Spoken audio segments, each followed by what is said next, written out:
McCoy De Leon nagmakaawa kay Elise Hoson ng second chance.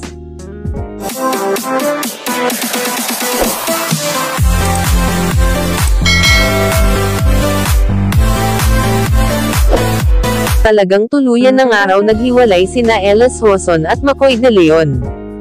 Matapos nga raw ang ilang taong pinagsamahan nila, hindi raw akalain ni McCoy na mauwi rin sa hiwalayan ang kanilang relasyon ni Elise.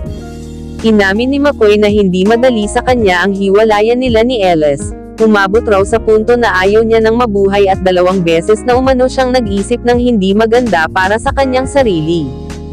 Wala naman raw kasing saysay ang kanyang buhay kung wala na ang kanyang partner na si Elise.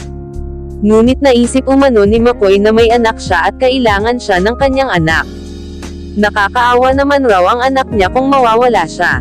Kung matatandaan, unang umugang sa social media ang umano'y dahilan ng kanilang hiwalayan ay dahil niloko raw ni McCoy De Leon si Elise Hoson. Kaya naman itong si Elise ay nakahanap ng lalaking magka-comfort sa kanya, at ito nga raw ay si Joshua Garcia na kung saan namataan ang dalawa na magkasama. Kaya naman hindi raw matanggap ni McCoy nang malaman niya, at may sinabi raw itong hindi maganda kay Joshua, dahilan nagdoble ingat umano itong si Joshua at kumuha ito ng bodyguard. Hindi raw kasi matanggap ni McCoy na nagkakamabutihan na umano sina Elise at Joshua. Ayun nga raw kay McCoy, gagawin niya ang lahat, bumalik lang ang ina ng kanyang anak at nagsisisi na raw siya sa kanyang nagawa. Nangangako raw si McCoy na magbabago na siya at bigyan pa siya ng isa pang pagkakataon ni Elise upang ayusin at ibalik tulad ng dati ang kanilang masayang pamilya. Ayaw niya raw na maranasan ng kanyang anak ang broken family.